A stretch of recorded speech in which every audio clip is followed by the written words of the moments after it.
घरात शेवग्याच्या शेंगा आहेत, तर ही रेसिपी आपल्या घरी नक्कीच झाली पाहिजे. व्हिडिओ स्किप करू नका, कारण इतकी सोपी रेसिपी आहे की आपल्या घरी एकदा तरी ही बनवलीच पाहिजे. सर्वात आधी शेवग्याच्या शेंगा सालं काढून कट करून घ्यायचे, त्यानंतर स्वच्छ धुवून घ्या आणि एका शेवग्याच्या शेंगाचे 2 भाग करून घ्यायचे आहेत. आणि फ्रीजमध्ये थोडेसे मटार दिसले म्हणून मी या रेसिपीमध्ये मटार सुद्धा वापरणार आहे, पण मटार ऑप्शनल आहे.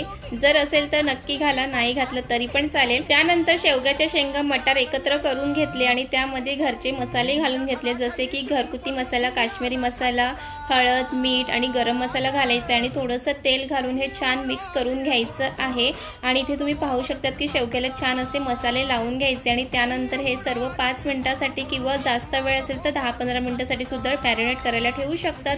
आणि त्यानंतर मग गॅसवरती तवा ठेवायचे, तेल घालायचे, बाकी ह्यामध्ये काहीच घालायचं नाही. मसाले छान मिक्स करून डायरेक्ट ते तेलामध्ये छान असे मिक्स करून घ्यायचे आहे. आणि त्यानंतर मिक्स झाल्यानंतर त्यावरती झाकण ठेवायचं आहे आणि वरून थोडंसं पाणी घालायचं आहे वाफेवरती आणि परत एकदा मिक्स करून घ्यायचं आहे. आणि शेवग्याचे शेंगा छान शिजावे म्हणून त्यामध्ये अगदी थोडंसं पाणी घालायचं आहे.